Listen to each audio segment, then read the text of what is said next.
look at the word kever. It's a sad place. It looks like it's an end.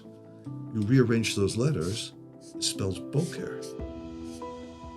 Boker, which means in Hebrew, morning. Boker means morning. Morning. It's not a goodbye, it's a good morning. So in the word kever, we have two processes. We have the burial, and we have a decomposition, but it's leading to a new beginning. It's a boker. Olam haba, the next world. So right there we have something just so, just so insightful.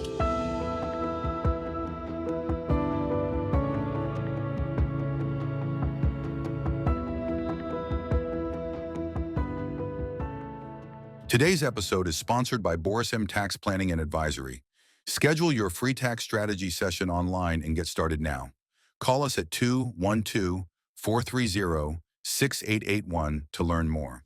Baruchim Abayim, and welcome to Chazaq's Torah Talks with special guests. We have with us a very dear friend of Chazaq, Rabbi Mordechai Kraft from Emet. Baruch haba, Rabbi. Thank you. So good to see you. Thank you very much for joining us. And we're going to be discussing the secret of the Hebrew alphabet.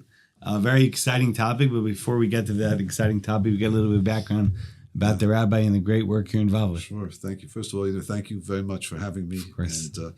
And showing me around the Chazaq office. I'm enormously impressed with what's happening here. And, it's an honor to have been partners and really just been doing the same work for so many decades together. Strength and strength, continued success. Thank you. So just what I'm doing right now, I'm one of the co-directors of Emet Outreach, which is we're on campuses. We're involved with young professionals. We're involved with young couples. We're trying to work with really college age and the young professional community and trying to expose them to the beauty of what we have in Torah. And I guess the way we do it is through teaching and through experiential Judaism, as we call it, experiencing a Shabbaton, taking them away to places, trips, including Poland and places like that, where we have to just discover ourselves. And of course, the objective is to get to Israel and to learn and to study and to really bring out the true essence of our neshama. That's right, 100%. And there's no question about how Shabbatons and trips has a massive effect on students. And we've seen it on a constant basis. And continued success, Rabbi. Continue doing amazing. The magic of what we have is really our Torah. That's right, 100%. That's what it comes down to. It brings out the Torah. Just have to show it and display it. Our job is just to present and to not get in the way, as we say. 100%. So Rabbi, so some people think that Hebrew is just another language. I speak English and I speak Russian and I speak Chinese or Spanish. Could you explain to the audience what makes it different or holier? Sure. This topic, Hebrew, as we call Lashon HaKodesh, we call it a language which was distinct, different, and Kodesh in Hebrew really means powerful, passionate. It's a language that brings out the essence of something in such a unique way. And I've been a student of it, for a long time. I'm fascinated by it. And I've discovered that we're able to display concepts in Judaism like in no other way. And people are touched by it. It's very meaningful. I guess to understand it a little bit, the Hebrew language, we refer to it sometimes as the DNA of creation, which is a very interesting way of talking about a language. Mm-hmm. And sometimes I ask a question when I open up and give lectures on this. I ask questions, and the question I then ask is, is there a language that's comparable to? So let me ask you, Rabbi, if I asked you that question, what would you say to me? What is there a language that you would say maybe Hebrew is comparable to? I wouldn't compare Hebrew to any other language. I wouldn't think so. Lashon HaKodesh. Lashon HaKodesh. So sometimes people say, maybe Greek, which is true because it has a root system, or maybe it's not Latin because it's also built on roots, or hieroglyphics because it's symbolic and things like this, or maybe Aramaic, which is a sister language. And Arabic also is it derives from Hebrew, as we know. But the language that I choose always to say, and it's a little bit counterintuitive, is actually the chemical language. The what? The chemical language. Interesting. Because the thing with the chemical language, if I say water, I don't know what water means. But if I say H2O, I understand exactly what it means. We have 2 hydrogen and 1 oxygen. If I say NaCl, I know that it's sodium and chloride. So the words themselves and the letters of the chemical language at least give some description of the chemical parts of what we're trying to define. So Hebrew is like the chemical language in that in that the letters themselves will actually describe and define the essence of the word. In many ways, like DNA. If you look at DNA, what's DNA? DNA is telling you the genetic composition of the gene. And from that, we could discover every part of the human organism, of the body. It's all right there. And the basis and the premise of Hebrew, I should call it Lashon HaKodesh, we mentioned the language was distinct and different, is that it was the first act of creation. Bereshit bara et. Exactly right. Bereshit bara Elokim et. Bereshit bara Elokim et. Hashemayim Et v'yat is Aleph. through Tav. Through Tav. And with the Aleph through Tav, Hashem creates the world. Bereshit bara Elokim et. Et Hashemayim v'yat haaretz. The first act of creation, the Torah tells us, is the act of creating the Aleph. And in fact, this is not just in our mystical thinking. We say it every day. Baruch she'amar v'hayolam. That's right. Blessed is the one who spoke and the world came into existence. Or we say, Shahakol Nihiyeh, everything came through existence through his word. So Hashem created reality through speech. And what was the first act of creation? The creation of these letters, which we call the Aleph through Tav, and actually 0 through 9 in terms of numbers. And with it, God took these letters and spoke reality into existence, as we say. And a fascinating concept. You can almost imagine like playing Lego. You have one piece here, one piece there, and you combine it together. So Hashem does it through speech. He spoke it. And maybe that's some of the fascination that I always had with the language. I would have been fascinated by speech. In fact, one of my earliest introductions, in my spiritual journey, was I was exposed to a lecture on Lashon Hara, on forbidden speech. And at that time, I was a young college student. I was blown away by it, that the Torah has such sensitivity to what we say and how we say it. And something which always resonated with me, that speech is so important. You can build worlds with speech. And as we know, you can destroy worlds with speech. Your words can build worlds. Your words can build worlds, and you can destroy words. That's right. Chaim v'mavet b'yad Hashem. Life and death is in the hand of the tongue. King Solomon, Shlomo Melech said. So the kids say, sticks and stones will break my bones, but names will never hurt me. One of the great lies. Yeah. Fake news, not true. Fake news.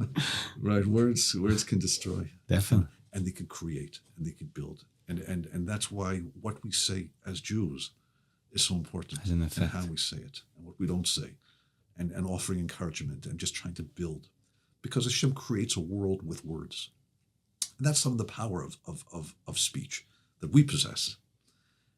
So how does it translate into the language? When we look at the language a little bit, what do we see? Unlike hieroglyphics or Greek or things like this, so a Hebrew letter, Hebrew letter has many different facets to it, all 22. For example, the shape of the letter is important. You could learn about the letter just by the shape. You could learn about the letter by the sound of what it is. You could learn about the letter by its numerical value, which we call gematrias, as we know. You could learn about the letter by the first time the letter appears in the Torah at the beginning of a word. That word actually teaches the meaning of the letter. For example, where's the first time a beit begins the beginning of a word in the Torah? Beginning of a word. Well, Bereshit, it's a preposition. But where does it actually begin a root of a word? Bara, the next letter, that word bara, create. And we know the letter beit means a bite, a home. Almost something that you create. And it's not something you build, you create. Where do you create? That's what you create on the inside, by the way. You create a home. You don't build you might build a house, but you create a home. So very much the beit is talking about the creation of the real inside of the home. So we see the consistency in it. And of course, we have the meaning of the letter. Every letter means something. Aleph, aluf, the champion. Beit, bite, house. Gimel, gamal, camel. Dalet, deletor. Hey, it's a hard one to actually give. Vav is a hook. Things like this. So you combine all of these tools, all of these keys, and you get the meaning of a letter. And when you get the meaning of the letter, you can start looking at words, and we understand almost like you're looking at different molecular compounds, like you're taking it apart and bringing it back together, and you get the true essence of what the word is. So if God created the world through speech, and he gave us the letters, all we have to do is analyze the letters and we understand what God created. So many concepts that we're looking for, we want to understand. Just by looking at the word, we understand it. And And sometimes it's not what the English word says it is. It's not. It's almost the opposite of what the English word says it sometimes. So the study of it is enables one to really understand what does Hashem intend in His statements and what He means. And oftentimes, and even the work that we do, with Bali Tshuva and bringing people back to Torah, which is what Emmett is all about, and your work, and we share in that. People have questions and don't understand certain concepts. And a lot of times because they're translating Hebrew words into English or other languages, and they're not saying the essence of it. May I give one example? Yeah, of what please. we- Sure. For example, it people are bothered by the word punishment. Punishment. It doesn't make us feel warm and cozy with Hashem. Punishment. We don't want punishment. That's not something that warms us up to wanting to be involved in this relation with the Almighty. So I always say, let's look at the word in Hebrew. The word in Hebrew is onish. Onish, right? So look at the word. Although the first letter is the word ayin. Ayin in Hebrew means an eye. Every time you see that ayin, which means an eye, that letter always tells you to look at something deeply. Look in. Iyun, for example, analysis. Hitanein, to be interested. Use the eye to look. Ayin. And in fact, the letter I, ayin looks a little bit like an eye to some extent. The nun shin that follows nash, those two letters in combination always mean the same thing. They always mean to fall back. For example, your nisher in Hebrew means to shear a sheep, cause the wool to fall away. Or you have, for example, a nesher, an eagle. Something fell off from the reish, the bald eagle. Something fell away from the feather, fell from the head. It's a nesher. Or, for example, we know the example of the Torah of nashela gazen. You take an axe and you don't tighten the top and the axe part falls off, hits somebody. That's calling the falling back. Nashal. Like I said. So we hear the nash, nun shin. So what's onish? Onish is ayin, nash. When Hashem brings some pain to our life or some difficulty and we have difficulty explaining it and it's painful and we sort of ask Hashem why over here and the word is onish. Ayin nash, look deeply, perceive that you've fallen. It's a wake-up call. Wow. It's not retributive. It's not trying Beautiful. to pass back. It's you gotta look, you fell. Ayin nash. That's all one word. It's like a father that rebukes or punishes a child. It's not because he doesn't like the child. Yeah. He just wants to put him in the right direction. How much more so our Father in heaven, whenever he, punishes. There's no onish. Right. So you speak to someone who's hasn't, you want to initiate them into what our thinking is about. All of a sudden, the word onish becomes something warm. Like you're saying, I want to know my Father's interested in me. I want to know He cares about me. But it's not punishment as we imagine it in a very harsh, strict sort of retribution. It's, look, you've fallen. That's Wake all. up Wake call. up. Get up. Wake up. Do tshuva. That's all. That's all. I love you. Beautiful. Ayin nash. So the words and understand the language can be so helpful just in explaining what we believe. And we could sort of just push through all the fog of confusion and help so many people, so many young Jews, and help ourselves come back to really what the Torah is trying to project to us. Very, very, very powerful, Rabbi. So one that doesn't understand Hebrew, how does one still connect to the holiness or the power of these letters and words? So certainly if one understands Hebrew, it's such an advantage. When you speak to Israelis and those who are familiar with the language, it explodes in front of them. So with those who aren't yet initiated into it, you have to take it slowly, but they get it. And you go example by example. And when they do, and begin to see the patterns and you explain certain letters, they begin to understand, begin to see.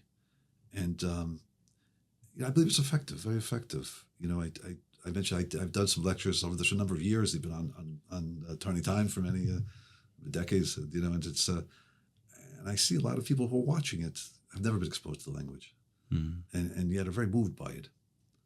And it's because it's so, they're stunned by the exactitude, and they can't believe a language can be so descriptive and can have such insight into reality.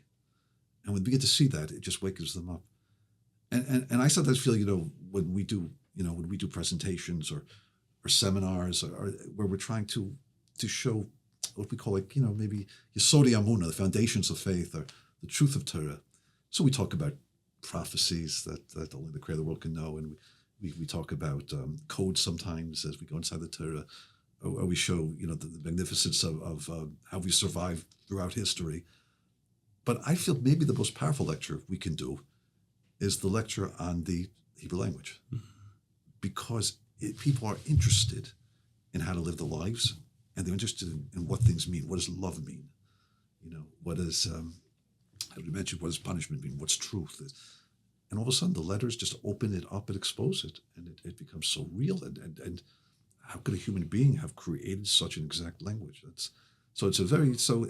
think it's an eye opener. It's an eye opener, and people are amazed by it, 100%, and stuns them, and they're like, wow, this is like, I want to know this language, and I hope the message will be about I want to know the Torah, which is written in this language. Right, 100%. The rabbi mentioned love. The word for love in Hebrew is ahava. Yeah. Ahava, the root word is hav lehavi, which means to give. To give. The more a person gives, the more love they have towards it. it. That's why parents love their kids so much, because they're constantly giving to the child, to whether they're feeding or changing or burping or whatever it may be. Right. The more you give, the more you love. And you're right. And it, which is so obvious to us, but it's because maybe we know that conceptually we understand it, but sometimes you ask the question to a college crowd, define love for me. And they're stunned. They don't know what to do with it. They'll give you sort of platitudes or quote popular songs, but to get the essence that you're saying, that love is a function of giving. It's a function of the more you give, the more you love. And in fact, that's in the words. Maybe I demonstrate that too, just what that means a little bit. Yeah, please. 100%. Yeah. So if the word love in Hebrew is the word ahav. It looks like this, ahav. Show and tell. We have a word ahav. The aleph, the hey, and the beit. So to understand love, and of course we want to know how to love, and we want to know what love is, and we want to know how to create it. So if we look at these letters, the letters themselves actually just teach it. First of all, let's look at the aleph for a moment. This letter here is called the aleph. So aleph is the first letter of the Hebrew alphabet, which numerically is 1. There's oneness to it. Aleph, if you want to pronounce it, how do you pronounce an aleph? The way you're saying it, Rabbi. What's the sound? Like beit is a bug, gimel is a good, dalet is a do. How would we pronounce the aleph? So we teach our children that no sound. So I'll pronounce an aleph. It sounds like this. Did we hear it? There is no sound, because it always represents something which is a bridge between the physical world and the spiritual world, or it represents some aspect of Hashem, which obviously you can't put sound around. And look how consistent that idea is. There's no pronunciation, although there's no pronunciation. You look at the shape. All the Hebrew letters, by the way, there are 22 letters. They're composed of only 7 shapes. So just if you want to be a scribe, you have to know 7 shapes. We know that a aleph is composed of a vav and 2 yuds. That's the way we write it. 2 yuds and a vav on the side of there. Numerically, if we just do a numerical analysis of just the shape of it, so yud, well, we know the numerical value is 10. So we got 10. Numerical value of vav is 6. And that, of course, is 26. 26 is a famous number for us because it's God's Yud Hey Vav Hey. I don't want to write out that we know that's God's name. It's Yud Hey Vav Hey, which is 26. So again, the consistency, no sound. It's composed of 3 letters, which numerically the same numerical value of God's name, Yud Hey Vav Hey. It's the first letter of the Hebrew alphabet, which is 1, God's oneness. It also means Aleph. Aleph, what does Aleph mean? Aleph, it's the meaning of an Aleph. Aleph means, like in Hebrew, is Aluf, the general, the powerful one. In fact, in English, we have some derivations of that. For example, that very powerful animal that arises amongst all the other mammals, he's called the elephant, the powerful one, the one of great height and size and power. Or, for example, in English, we have a word aloof, to be above everyone else. It all comes from the Aleph. So the idea of Aleph is this idea of something great, like a general. So very interesting. It's where no sound, numerically 1. The word Aleph means the powerful one. It is composed of three letters, which numerically are 26. Interesting, first time you see an Aleph at the beginning of a word in the Torah. What is it? Elokim. Bereshit bar Elokim. Interesting. A name for God. Hear the consistency. Shape, first time it appears in the Torah. Sound, numerical value of the letters itself. And it's really, even, it's, you can even go more with that. You can even say more examples, but just want to hear the consistency of what the Aleph is. So whenever there's an Aleph, it always has to do something which is spiritual. You can't get your hands around. Something which is above this world. There's always an Aleph. And the truth of the matter, whenever an Aleph will appear in any word in the Torah, it will have something to do with a connection with something which is above this world, either our neshama or with Hashem. For example, a human being, I'll just write above it, if I may, if you could see that, a human being is an Adam. Adam is a human being. What's the teach us about a human being? Well, we have an Aleph. We have a neshama. There's something which is spiritual about us. And we have dam, which is blood. Human being is a composition. We're a composite of two opposites. Something which is an Aleph, totally spiritual, and dam, which is totally physical. And of course, the job of a human being is to balance those two. To say, I'm not just here with my blood, and I have to relate to my neshama. And at the same time, I have to remember I have a body. So we have to create that balance, which is the Jewish vision. To how do we balance a neshama, the Aleph, with the blood? How do we do it? Body and soul. Body and soul. For us, we know that's Shabbat. Is it spiritual or physical? It's both. We're in that balance. But any word that has an Aleph will always express that idea of a connection to God in some way. So let's look at the word love for a second. So love, we have an Aleph. So just on a simple analysis, let's look at it like this. Aleph numerically is, first letter of the Hebrew alphabet, it's 1. Beit, numerically, second letter of the alphabet, is 2. That's nice and clear. What does the letter Hey mean in Hebrew? Well, every letter has a meaning. Aleph, the aluf, the champion, the general. Beit, bite, house. Gimel, gamal, camel. Dalet, deletor. Hey. What does Hey mean? Well, let's use one of our clues. Where's the first time a Hey begins a root of a word, I'll say a root of a strong word in the Torah? Because there's Hayah. I don't want to go into that right now, but we can explain it. But where does it begin the root of, let's say, a strong word in the Torah, a strong verb, or any word where Hey begins is part of the root? The fact that at the beginning is Hashamayim. Well, Hashamayim there, it's a the definite article. It's not really part of the it's not part of the root. We don't see it until we get to the story of Joseph. And when the brothers come down to Mitzrayim, come down to Egypt, what does Joseph say to them? He says, Hey lechem zera. Hey, hear the letter word hey? Hey lechem zera. Hey yud. Hey lechem zera. Which means give them seed, give them food. And from there we learn that the meaning of the letter hey is give. So interesting. So just on a very simple analysis of love, what do we have? Aleph, hey, beit. What's love? When one gives to two. Love is a function of giving to another. Echad noten l'sheni. When one gives to two. Powerful. It's so powerful and so simple and so meaningful. We're looking for the definitions. That's the essence of the word. Want to know what love is. Who doesn't want to know what love means? But, we can even take the analysis a little bit deeper if we wanted to. If we want to say like this, sometimes we ask a question. Maybe the question could be, well, what generates love? What type of gift? What type of giving would create a deeper love? Is it the diamond? Is it the beautiful home? Is it the Lexus? Or is it a thought of Torah, a beautiful Shabbat table, a compliment?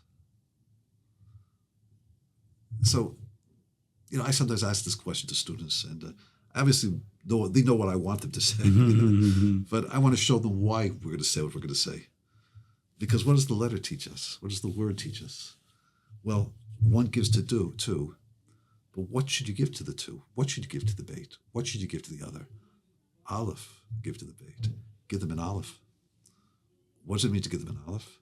Give them a connection to something which is above this world. That's the thought of Torah. That's a beautiful Shabbat table. Give them a connection to their own neshama. That's Aleph who lives inside of you. That's a compliment.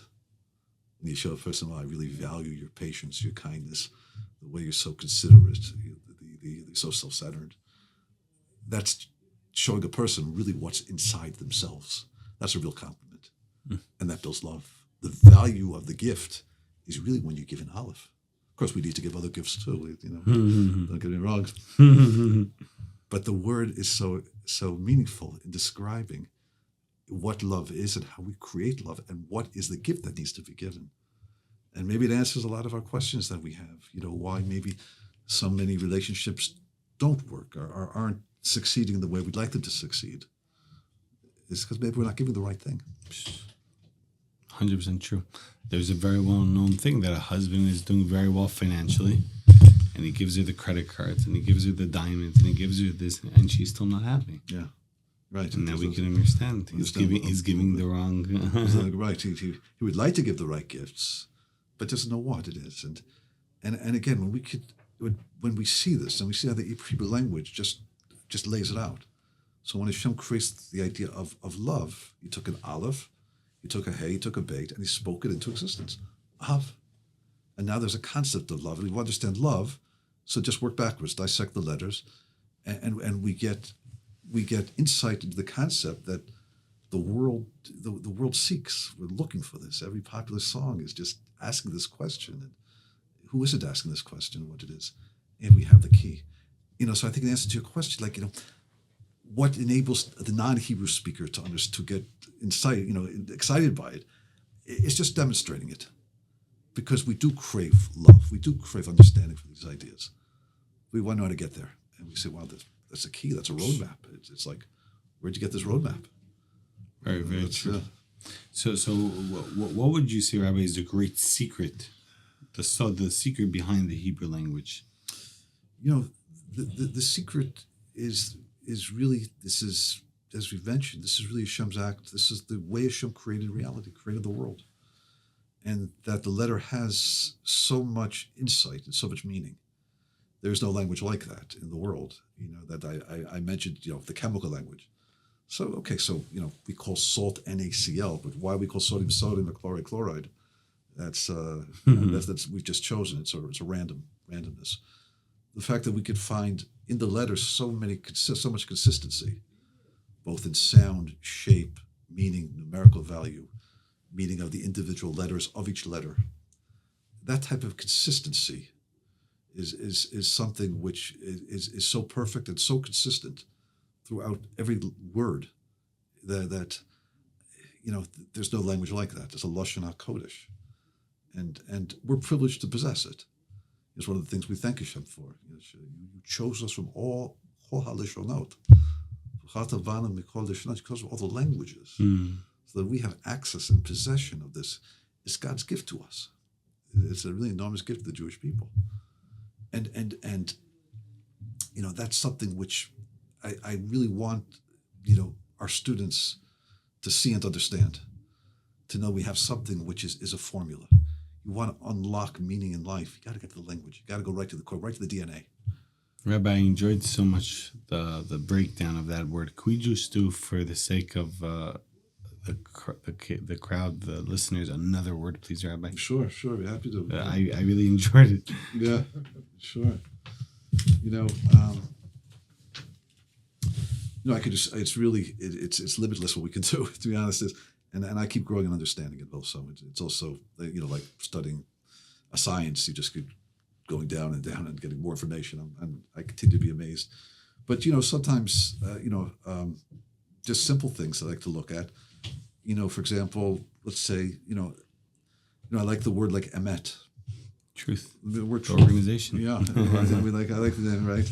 It's a good name for us. I think that's really what we're about. And trying to teach Torah honestly and trying to deal with students honestly with truth. So, just the word. There's a few famous things about emet. First of all, shtei raglayim has two legs. Yes. Because the truth stands forever. Yes. Sheker doesn't have. Yes. Emet also is the first letter is Aleph, the first letter of the Hebrew alphabet. Yes. Mem is the middle letter, and Taf is the last letter. Right. So right. from beginning, middle, and end, you have to say the truth. Yeah, beautiful, beautiful. And exactly, and you could take that concept and really work with that. That, as you mentioned, truth is first letter of the Hebrew alphabet, the middle letter of the Hebrew alphabet, the last letter. What is truth? Truth is perspective. And of course, that idea is so important when you want to teach this. For example, why do bad things happen in this world, or things that we perceive as bad? And sometimes we often talk about it as a keyhole perspective. You're looking through a keyhole, and you see a guy with a mask, and you see a knife, and you hear a scream, and He's a murderer. Yeah, then you push open the door, and what do you say? That's the dentist excising excising an infected molar. And so the keyhole perspective is limitation of what we see before us. The word truth is you got to look from beginning, middle, and end. There's something you haven't seen, and something that you will see. So all of a sudden, you have to say, what I'm seeing is just one limited perspective. I'm not seeing the truth necessarily. Whereas you mentioned the word sheker, which means falsehood. Sheker, which means a lie. Sheker, these three letters actually come at the same place in the Hebrew language. Kuf, Resh, Shin, they're right next to each other, which means a lack of perspective. And of course, in the wrong order. It should be Kuf, Resh, Shin, not Shin, Kuf, Resh. But that's limited perspective is a lie. Interesting, I take numerical value also. There's something very beautiful. Aleph is 1, Mem is 40, and Taf is 400. So you add that together, you get 441. That's the gematria. If you add those numbers together, again, it's called gematria katan, like a small gematria, which is 9. So 9 is an interesting number because this is a mathematical principle. 9 times 1 is 9. 9 times 2 is 18. 1 plus 8 is 9. 9 times 3 is 27. 2 plus 7 is 9. 9 times 4 is 36. 3 is 9. 9 times 5 is 45. 4 plus 5 is 9. Where are we? 9 times 6 is 54. 5 times 4 is 9. 9 times 7 is 63. So 3 is 9. 9 times 8 is 81. 8 plus 9. 99. Then you have 9. Let's say 9 times any 9. Multiply 9 by any number. We'll always go back to the 9. That's a mathematical principle. And that's what truth is, by the way. No matter what form, shape, size, color of yarmulke it's in, if it's truth, you'll detect the truth. Beautiful. The truth will always rise to the surface. It's an interesting concept. So the word itself speaks to it, or for example, let's say a word like, even the word, a person goes to a cemetery and they go to the kever. The kever. They go to the kever. Same letters as boker. Interesting. Right. Look at the word kever. It's a sad place. It looks like it's an end. You rearrange those letters, it spells boker. Boker, which means in Hebrew, morning. Boker means morning. Morning. It's not a goodbye. It's a good morning. Which why I tend to think in English the word morning, M-R-N-I-N-G, is a homonym, is as morning, M-O-U-R-N-I-N-G, morning and morning. And by the way, read those letters, again, by the way, it's rakav. Rakav in Hebrew means to decompose. So in the word kever, we have two processes. We have the burial, and we have a decomposition, but it's leading to a new beginning. It's a boker. Olam haba, the next world. That's good morning. So right there we have, something just so, just so insightful. Or I like to say this one over also. If it's I like this one very much. If you look at the word mankind again, the human being, Adam.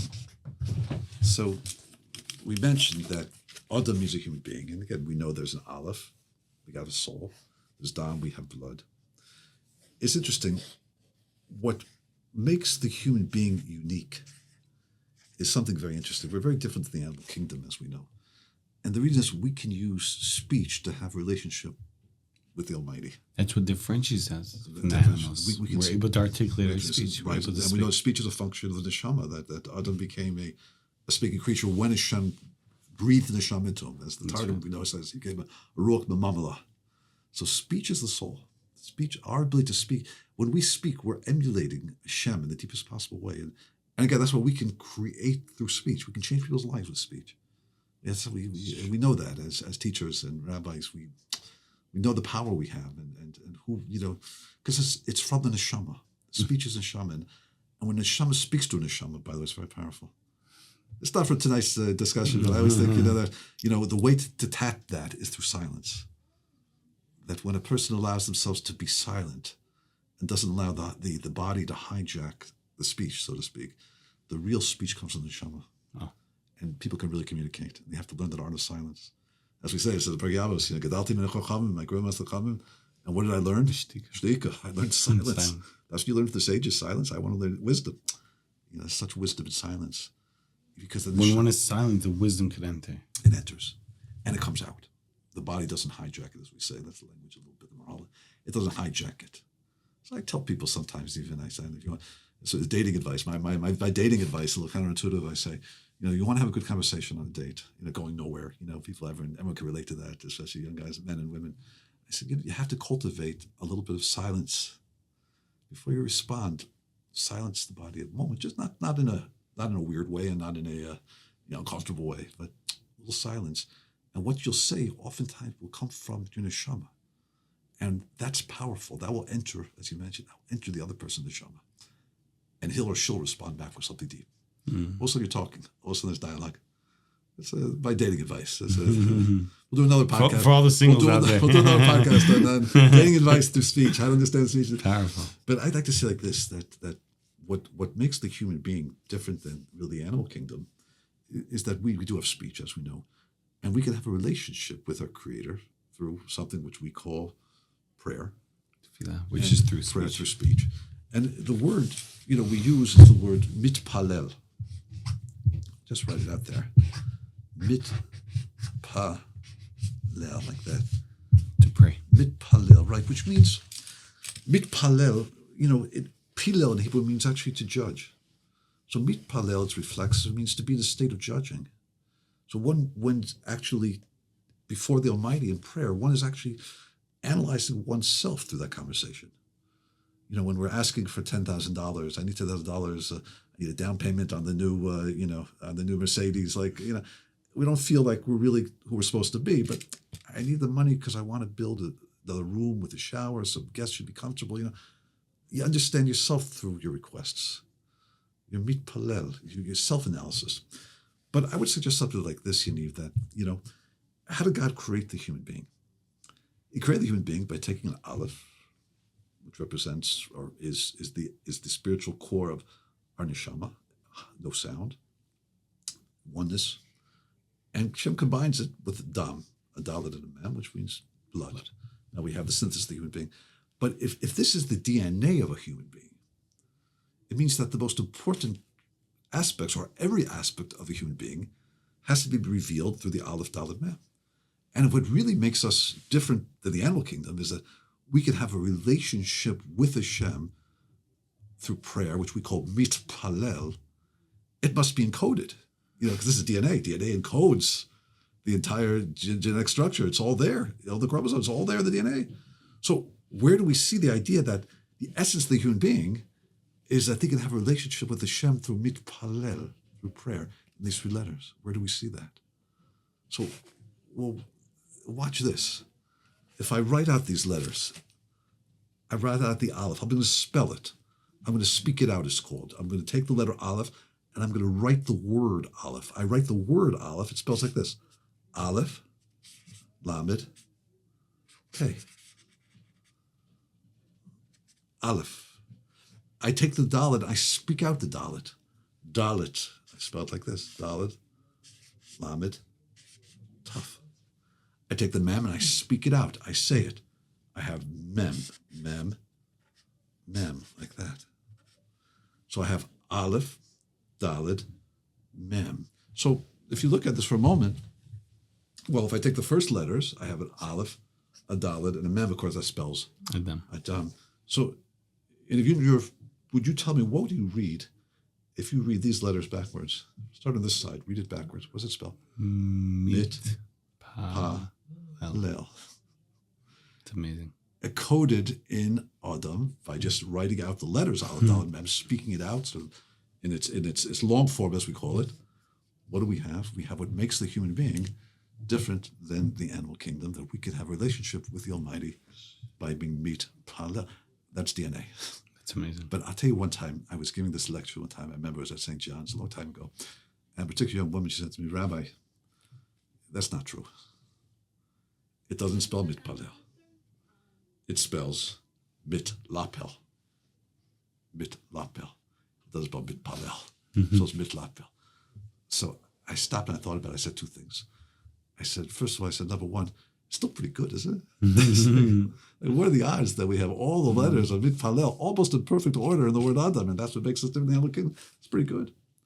But I thought about it a little more, and I thought to myself, well, look at that. Mit lapel. Well, what letter is out of order? The peh. What does the letter peh mean in Hebrew? Peh means a mouth. You know what prayer is? Hashem says, I want to give you. I really do. But I want one thing. I want you to ask me. I want your needs to be the building block of a relationship. Open your mouth. Teach your mouth to ask. Just rearrange one letter. Put the peh in the right order.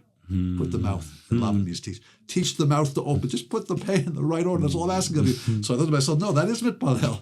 It's not in the wrong order. It's exactly what prayer is to be. You have to put your mouth in the right place. That's all you need to do. And Hashem wants to give us what we need to have. Amazing. Talking about the peh, the word for family in Hebrew is mishpacha. Okay. And the word for happiness is simcha. Yes. The difference is the peh. The difference is yes.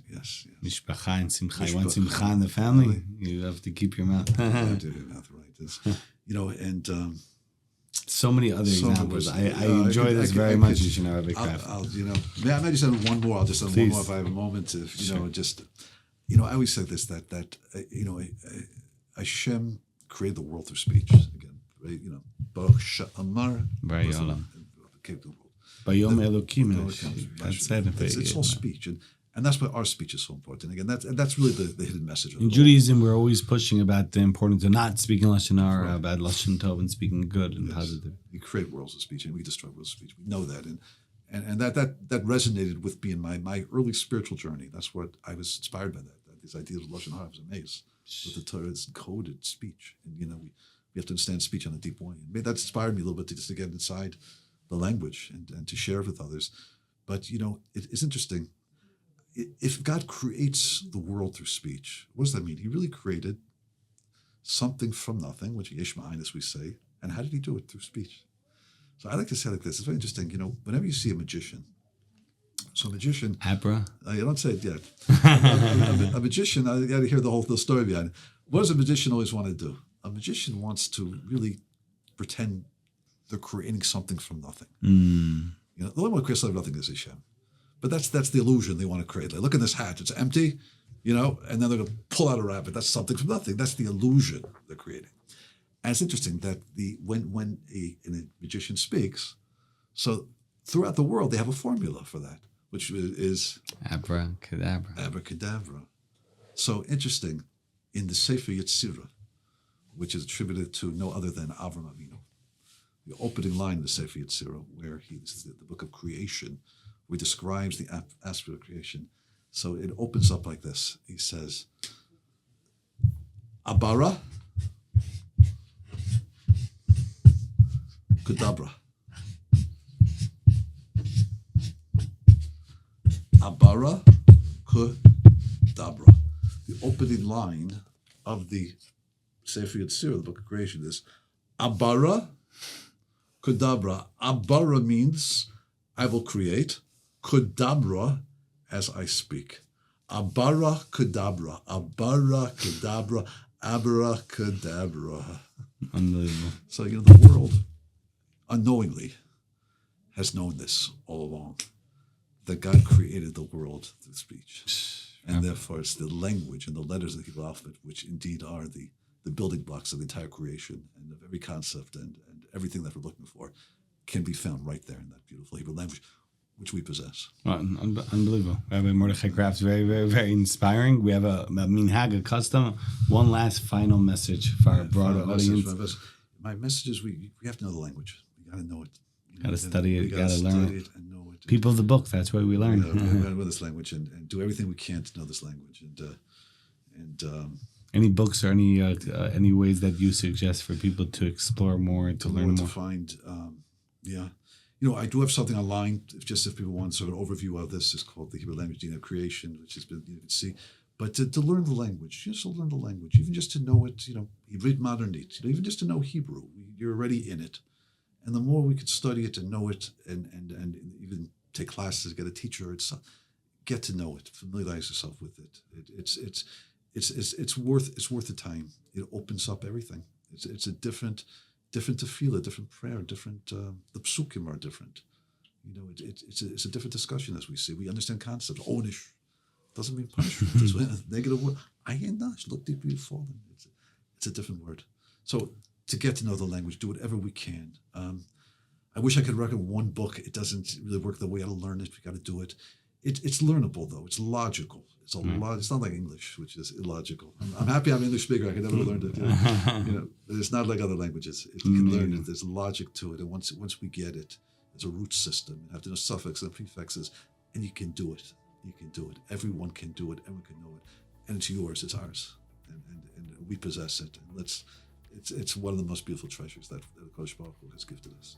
Chazaq, Rabbi Mordechai Kraft. Amazing Torah talk, the secret of the Hebrew alphabet. And we want to thank the Rabbi for all that you do for the community and for this spending your time together with us at the Chazaq Torah Talks. I want to remind everyone at 8:30 p.m. Eastern Standard Time, Tuesday nights, Chazaq Torah Talks with special guests. Baruch Hashem, the feedback has been amazing. I want to thank Rabbi from Chazaq. He's been filling in for me as a host for the last who knows how many episodes, Baruch Hashem. But we appreciate the feedback. If anybody has suggestions for future guests, please feel free to reach out to Chazaq, info@chazaq.org, info@chazaq.org. Thank you to Nathan behind the camera for all that you do and for the media and editing, and etc. And we want to remind everyone, any child that you know of that is in the public school system, Chazaq's mission is No Child Left Behind. Every Jewish child deserves Jewish education. Reach out to the organization for your family, friends, neighbors, whoever it may be. Baruch Hashem, over 2,000 neshamot have already been transferred. Can't hear room anymore. And we should only hear B'sarot Tovot, only good news. And Thank you, Rabbi. Appreciate it. Today.